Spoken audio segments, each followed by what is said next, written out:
Hello, my name is Katie Mellencamp with the League of Women Voters of San Francisco. I'm here today to discuss Proposition G, a measure that San Francisco citizens will be voting on November 2nd. Proposition G is a measure that would eliminate the current method of determining muni operator wages by a set formula, and instead use collective bargaining and binding arbitration. This measure would also make additional rules and changes to the terms of employment for MTA employees.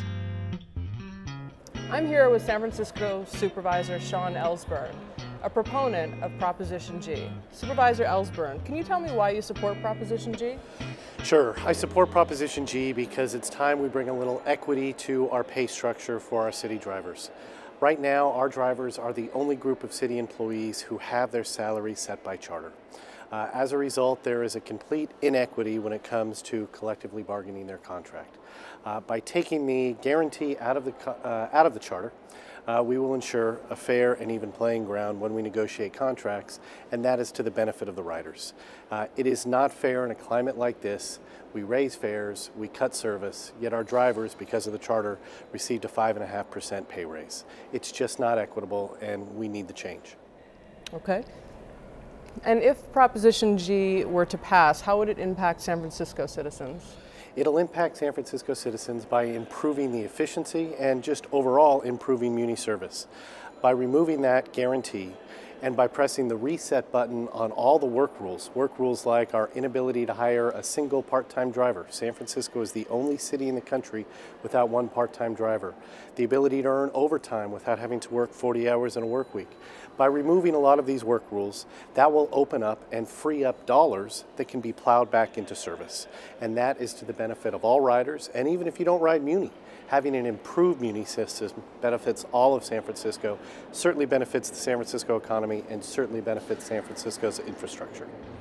Thank you, Supervisor. Up next, we'll be speaking with an opponent of Proposition G.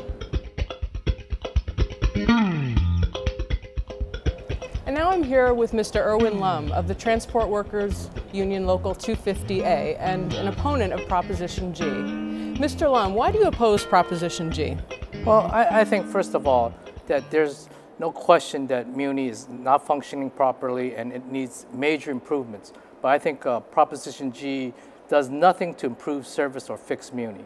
The proponents of Proposition G claim that this is real reform. But in fact, nothing in their measure talks about putting more service on the street, making the service more efficient, or even holding management more accountable. And I think that's one of the biggest problems about Proposition G is management accountability.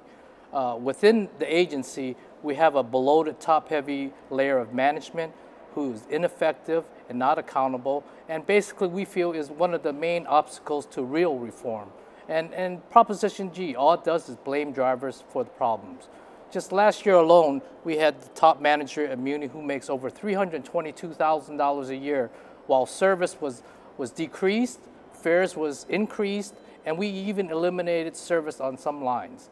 So while in fact, you know, one of the big issues is that we want accountability, and Proposition G doesn't even address that issue.